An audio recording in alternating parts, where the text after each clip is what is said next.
Alors bonjour et bienvenue dans cette vidéo que je vais consacrer cette fois aux provisions pour dépréciation des titres. Je rappelle que je suis dans le programme des deuxième année sciences économiques, mais également dans les séances de gestion comptable. Et donc cette fois, je vous propose dans un premier temps de faire une introduction générale sur le traitement comptable des titres. Et donc il s'agit précisément des titres de participation et des titres et valeurs de placement.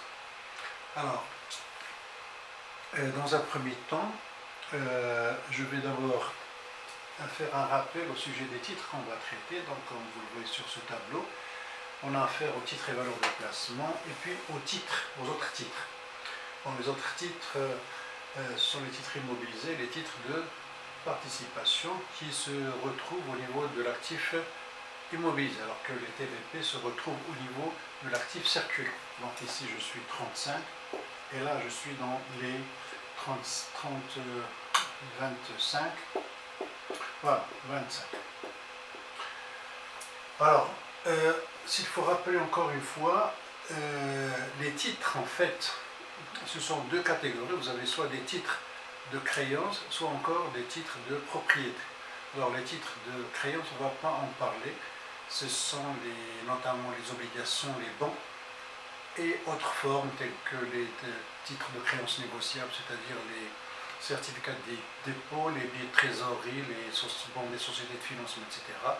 Alors ces titres-là, qui sont présents aussi bien au niveau de l'actif circulant que de l'actif immobilisé, parce que généralement ils ne posent pas de problème quant à la variation de la courbe, donc ce sont des investissements relativement sûrs.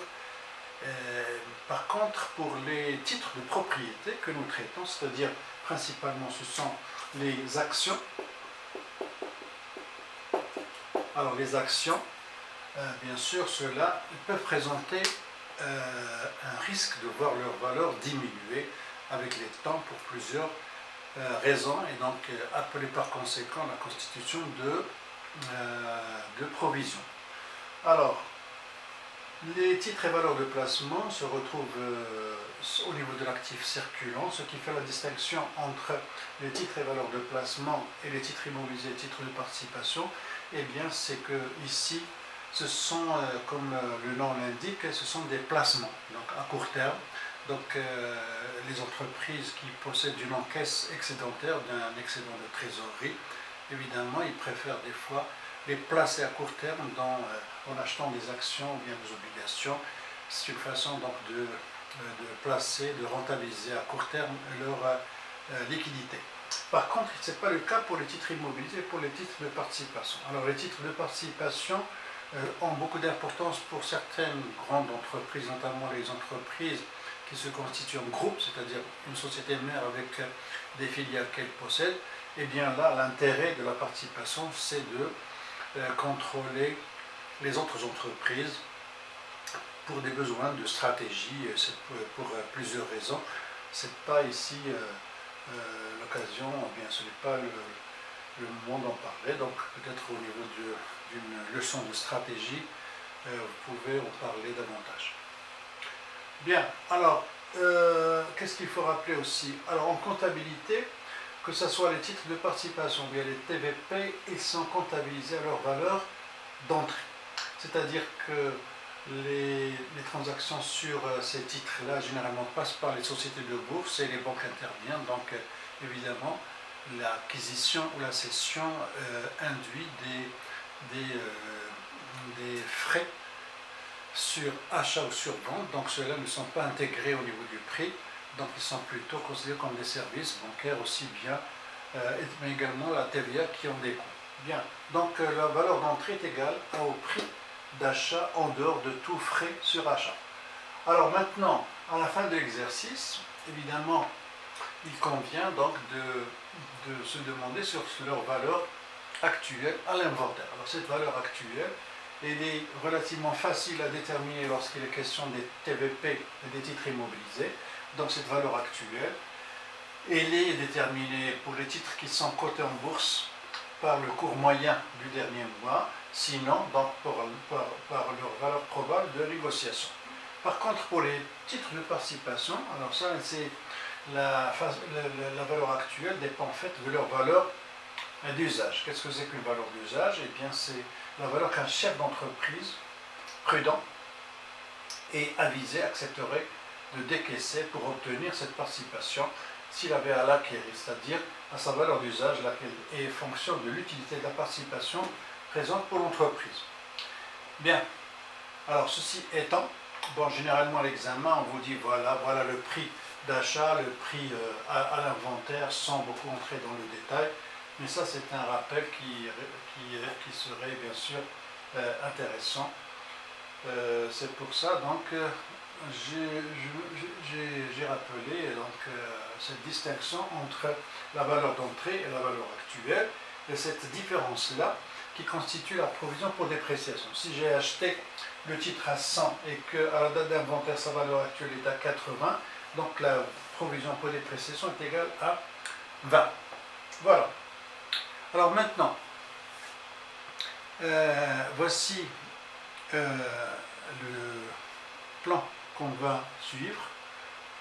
Alors, nous allons traiter bien sûr de la régularisation des titres. Dans un premier temps, nous allons traiter des provisions pour dépréciation des titres de participation. Et dans une deuxième partie, on va traiter des provisions pour dépréciation des titres et valeurs de placement. Alors, dans un cas comme dans l'autre, voici les points qu'on va discuter, qu'on va prévoir. Alors, on va d'abord se placer au niveau tout à fait en amont de l'achat des titres, comment est-ce qu'on va comptabiliser, et puis on va par la suite supposer que la valeur du titre a baissé, donc ce qui justifie la constitution de la création d'une provision pour dépréciation. On suppose par la suite que l'entreprise est toujours détentrice du titre en question, et que cette détention appelle à la fin de l'exercice suivant un ajustement, soit vers la hausse, soit vers la baisse. Une hausse, c'est lorsque le prix ou bien le cours se détériore encore, ou bien il diminue lorsque la provision ou bien le cours s'améliore. Alors maintenant, la cession des titres, évidemment, appelle des écritures particulières, ainsi que la sortie, et bien sûr, la cession et la sortie appellent une annulation, bien sûr, des provisions pour dépréciation par la technique de la reprise. Alors sans trop tarder, je vais entrer directement dans le cas, c'est ce que je vais faire successivement. D'abord l'achat des titres. Alors supposons maintenant, voici les données. L'entreprise, j'ai pris ici des chiffres tout à fait simples. J'ai acheté des titres des actions à 10 000, mettons 10 000 dirhams. La banque a prélevé sa commission de 1%, ça fait 100 dirhams, et elle a prélevé également le TVA au taux de 10%, ça fait 10. Donc la banque va prélever va prélever sur mon compte les 10 100. Alors pour moi, quels sont les comptes que je vais utiliser? Je suis au niveau des titres, donc je vais débiter le compte titre de participation, je vais débiter le compte TVA du montant de la taxe, de la TVA, et je vais débiter également le compte de service bancaire. Et l'ensemble va être porté au crédit de mon compte bancaire. Alors notons ici en fait que le compte titre de participation a été débité par le prix d'achat. Voilà la situation donc tout à fait de départ. Alors sur cette situation, on va considérer que à la fin de l'exercice, on vous dit voilà, je suis 2020, à la fin de l'exercice 2020, les services comptables ont estimé que, soit au vu c'est-à-dire ils ont estimé que la valeur, en tout cas actuelle, est de 9 000 au lieu de 10 000. Donc la valeur a baissé de 10 000, et cette baisse-là constitue une charge probable qu'il convient donc de provisionner. Donc quelles sont les écritures qu'on va passer? Donc voici le compte de titre de participation, voici le compte qui lui est associé, provision pour dépréciation des indemnisations financières. Et bien ce compte-là, il va être crédité du montant de la dépréciation. Alors ce montant-là, donc là, je corrige l'actif, donc ce montant vient en diminution de la valeur initiale des titres. Et ça, évidemment, ça va impacter le résultat puisque c'est une charge que je vais comptabiliser dans ce compte 63,92, c'est-à-dire dotation aux provisions pour dépréciation des immobilisations financières. Voilà, donc, alors évidemment, au niveau de la balance après inventaire, le compte titre de participation est débiteur de 10 000 et le compte de provision est créditeur de 10 000 à l'actif. L'extrait nous montre que le titre de participation sont évalués au montant brut. Ici, c'est la valeur d'entrée, c'est le prix d'achat 10 000. Diminue de la provision 10 000. 1000, ça fait donc une valeur nette qui est égale à 9 000. Alors maintenant, on va supposer que je suis une année plus tard. Donc l'entreprise continue d'avoir dans son portefeuille les mêmes titres, sauf que la valeur de ces titres, le 31-12 de 21, il est plutôt de 8 000. Donc c'est-à-dire en fait la perte probable éventuelle sur ces titres n'est pas de 1000, elle est cette fois-ci de 2000, n'est-ce pas? Donc ça c'est la balance avant inventaire. Alors initialement la perte était de 1000 que voici. Maintenant il convient de corriger, d'ajuster cette dépréciation. Donc qu'est-ce que je vais faire? Je vais rajouter à l'ancienne provision donc une nouvelle provision de 1000, soit au total j'ai 2000. Voilà. Et donc après inventaire, le compte de provision pour dépréciation est créditeur de 2000, soit un net au bilan de 8000. C'est ça? Donc en fait, l'écriture, ici c'est un ajustement en hausse de la provision, donc ça fonctionne comme pour la constatation ou bien la création pour la première fois de la provision. Donc j'utilise ces deux comptes, je crédite le compte de provision et je débite le compte de dotation aux provisions pour dépréciation des immobilisations financières. Alors maintenant, dans le scénario suivant, on va considérer par contre que relativement le cours de l'action s'est amélioré. Donc au 31-12-2021, le cours il est de 9500, donc quand même la perte n'est plus de 1000, elle est plutôt de 5000. Donc je dois ajuster, je vais diminuer la provision. Donc comment j'ai ajusté? Donc ça c'est la provision initiale qu'il convient de corriger. Donc je vais débiter le compte de 5000, comme ça le solde créditeur n'est plus que de 500 au lieu de 1000. Et donc la reprise, ce montant a été repris, n'est-ce pas? Il a été corrigé et il a été considéré cette fois comme un produit financier. Donc ce montant il est inscrit au crédit du compte reprise sur provision pour dépréciation des immobilisations financières. Donc c'est ça. Donc dans ma balance avant inventaire, voilà les choses comment se présentaient et voilà comment les choses se présentent après correction.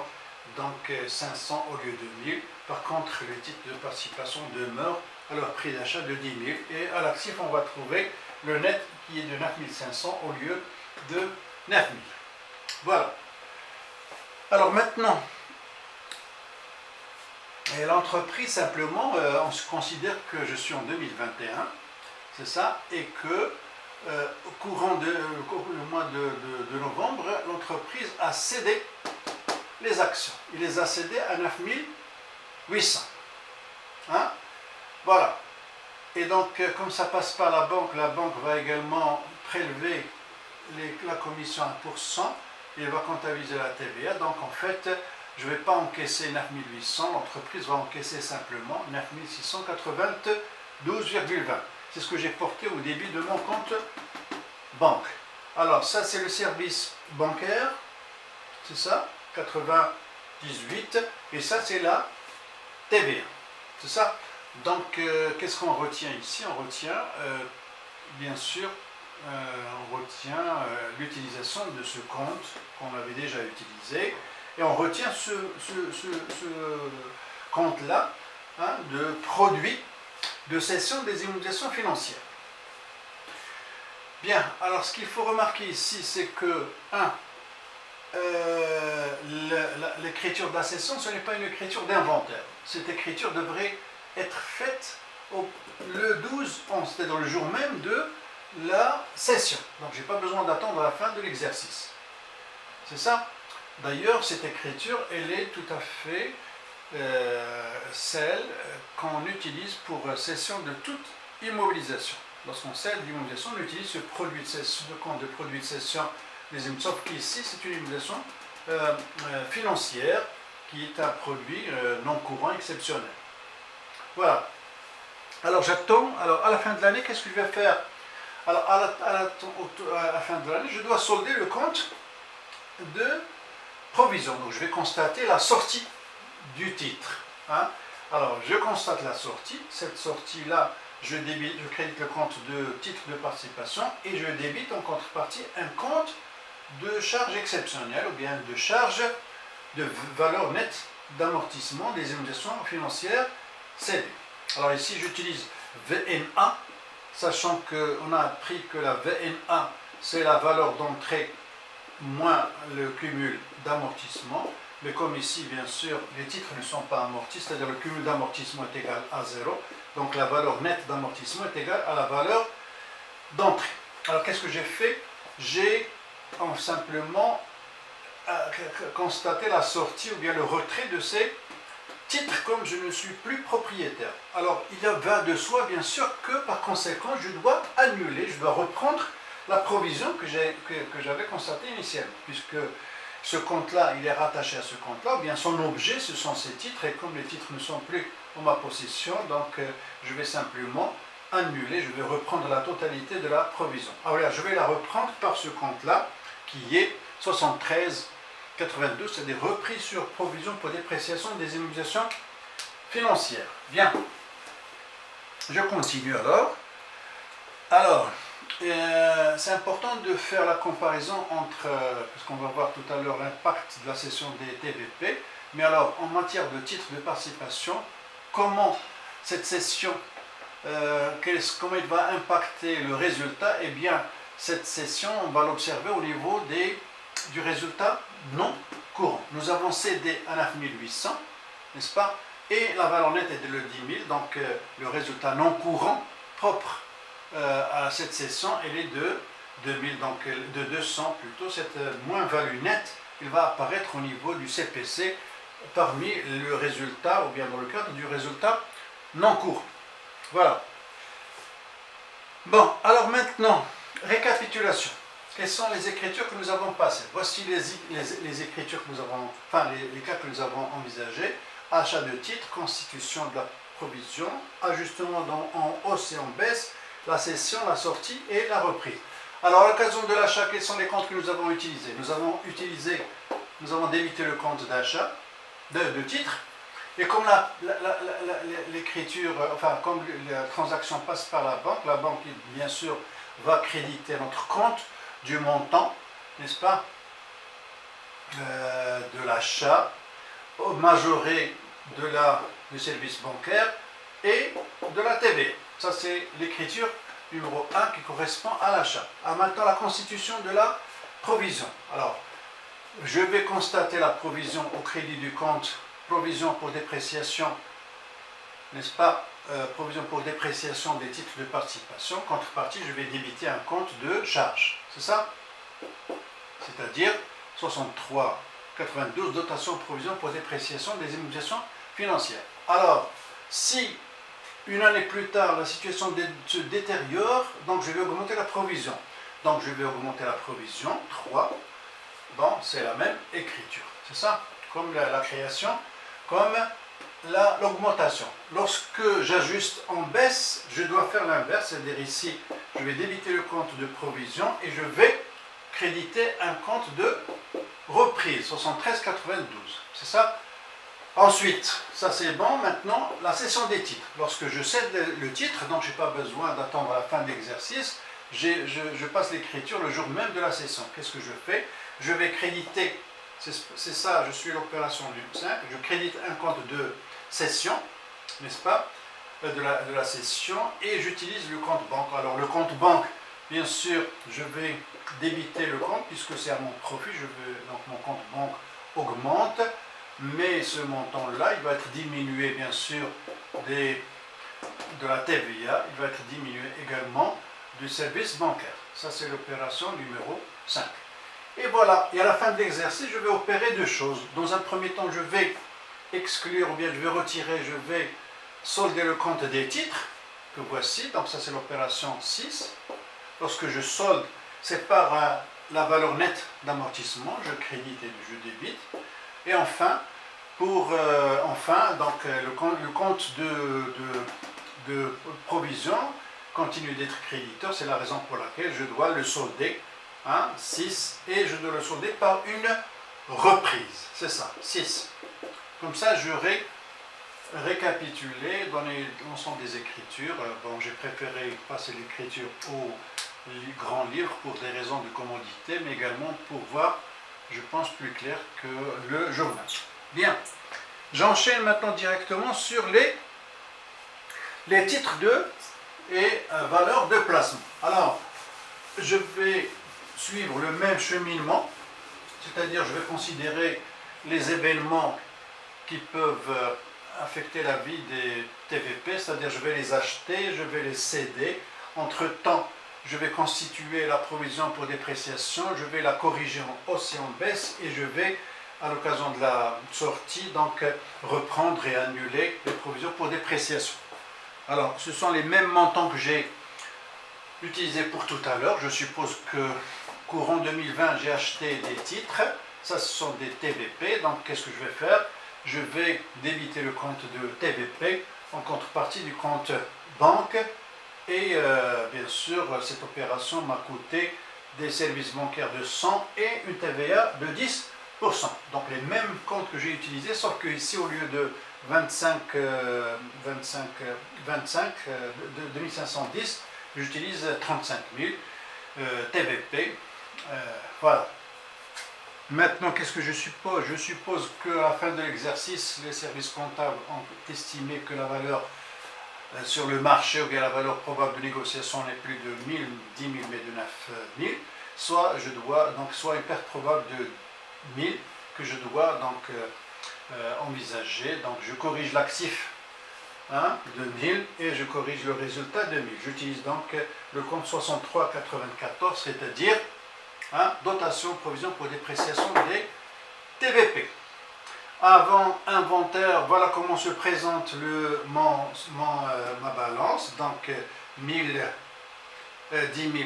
Bon, ça c'est le solde, on va dire constitution. Donc ça c'est le solde, on va dire c'est pas avant, mais c'est le solde après inventaire. Enfin, la balance après inventaire, c'est-à-dire le compte est créditeur de 1000 pour les provisions et débiteur pour les titres de 10 000. À l'actif, bien sûr, j'ai toujours le montant des TVP de 10 000, diminué de 1000, ça fait 9 000. Bien, je continue alors. Dans le même élan que tout à l'heure, je suppose qu'à la fin de l'exercice, la valeur s'est détériorée de 1000, donc la perte probable est de 2000. Qu'est-ce que je dois faire dans ce cas-là? Je devais corriger l'ancienne provision qui était de 1000, je rajoute 1000 et je considère ça comme une charge que je vais noter dans le compte 73,94, c'est-à-dire dotation de provision pour dépréciation des TVP. Alors c'est maintenant que j'utilise le solde, la balance des comptes. Je suis le 31/12/2021. Le solde avant inventaire était de 1000 pour les provisions et maintenant ils sont de 2000. Donc au bilan, je vais avoir 10 000 diminué de la provision de 2000, soit un net de 8000. Je continue. Alors ensuite, on suppose cette fois qu'au lieu qu'elle se dégrade, le cours des actions a augmenté, donc il n'est plus de 9000 mais de 9500. Donc je dois aussi ajuster l'ancienne provision qui était de 1000. Je vais la diminuer de 500 et cette diminution constitue pour l'entreprise un produit financier inscrit au crédit du compte 73,94, c'est-à-dire, alors là, je vais noter ici, donc 73,94, ce sont des reprises au lieu de dotation. Excusez-moi, ça c'est des reprises. Alors, au bilan, je vais avoir un net de 9500, c'est ça, et la provision n'est plus que de 500, alors qu'elle était avant inventaire de 1000. Voilà, je continue. Maintenant, quel est le scénario que je suppose. Alors ça c'est la cession. Alors là vous faites attention parce qu'à ce niveau-là, il y a une grande différence entre les TVP et les TP. Alors supposons que j'ai vendu les titres à ce prix-là, hein, un prix qui est inférieur au prix d'achat. Alors ici, en fait, l'écriture que voici, elle se passe, j'ai pas besoin, c'est-à-dire que l'écriture, en fait, il y a en même temps une écriture de cession et de sortie. Alors que dans les TP, il y a une distinction entre la cession qui doit se faire le jour même de la cession, alors que l'écriture de la sortie, c'est une écriture d'inventaire qui intervient à la fin de l'exercice. Ici, je vais faire les deux en même temps. C'est la cession et la sortie. C'est pour cette raison. Qu'est-ce que je vais faire? Je vais directement comptabiliser la sortie, donc je vais créditer le compte, de TVP de 10 000, c'est ça. Et donc voilà, ça passe par la banque, donc la banque va prélever une TVA de 9,8, des services de 98, et sur la cession, l'entreprise a réalisé une perte, hein, de combien? De 200, puisque je les ai achetés à 10 000 et je les ai vendus à 9 800, donc soit une charge nette de 200. Cette perte plutôt, il est comptabilisé dans le compte charge nette sur cession de TVP qui constitue une charge financière. Alors ça c'est très important, donc je rappelle, il y a une grande différence entre la cession des TP et des TVP. Dans la cession des TP, comme pour toutes les immobilisations, je passe l'écriture en deux temps. D'abord la cession le jour même, normalement le jour même de la cession. Par contre la sortie, c'est la fin d'exercice. Alors que ici pour les TVP, les deux écritures passent en même temps. En même temps je passe l'écriture de la cession et en même temps je passe l'écriture de la sortie. C'est ce que j'ai fait. J'utilise ici, là je suppose que j'ai vendu à 9 800, mais au cas où j'aurais vendu par exemple à 11 000, hein, à 11 000, donc j'aurais dans ce cas-là réalisé plutôt, non pas une charge nette, mais je vais utiliser ce compte-là, un produit net sur cession de TVP qui est de 1000. Sinon, bien sûr, j'ai en même temps voilà, soldé le compte de TVP. Mon compte banque a augmenté de 10 879, les services bancaires et la TVA.